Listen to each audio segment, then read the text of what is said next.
இன்னைக்கு இந்த திராவிட மாடலோட ஆட்சியில் பள்ளிக்கல்வித்துறைகள் சரியாக செயல்பட்டு இருந்தது அப்படின்னா 12ஆம் படி வந்து ஒரு மதுபான கடையில் நின்று மதுபானம் வாங்க மாட்டான்.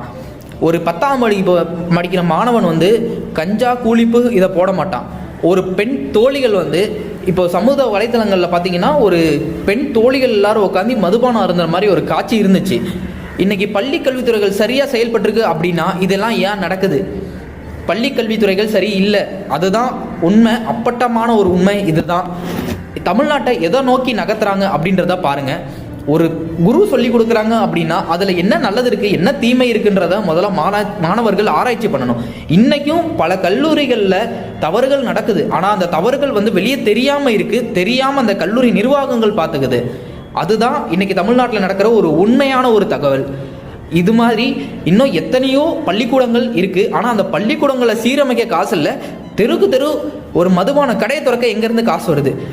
கேட்டால் நாங்கள் கடையை மூடிட்டோம் அப்படின்னு சொல்கிறாங்க. ஆனால் அவங்க மூடின கடை இல்லாமல் வியாபாரம் இல்லாத கடை, வியாபாரம் இருக்க கடையை ஒரு பக்கம் திறந்து வச்சிடுறாங்க. பள்ளிக்கு போயிட்டு ஒரு மாணவன் வரானா அந்த மாணவன் வந்து ஒரு மதுபானம் வாங்கிட்டு தான் வீட்டுக்கே போகிறான். அப்போ அவனுக்கு எப்படி படிக்கணுன்ற ஒரு சிந்தனை வரும். நெக்ஸ்ட்டு மொபைல் ஃபோனை பார்க்குறானா அந்த மொபைல் ஃபோனை பார்த்து கிட்டு போகிறான். பெற்றோர்கள்கிட்ட நான் படிக்கிறேன்னு சொல்லிட்டு அவன் அந்த மொபைல் ஃபோனை யூஸ் பண்ணுறான்னா அந்த பெற்றோர்கள் எப்படி கண்டுபிடிப்பாங்க அதை? மாணவர்களுக்கு ஒரு ஆசிரியர் தான் நல்விதம் படுத்தணும்.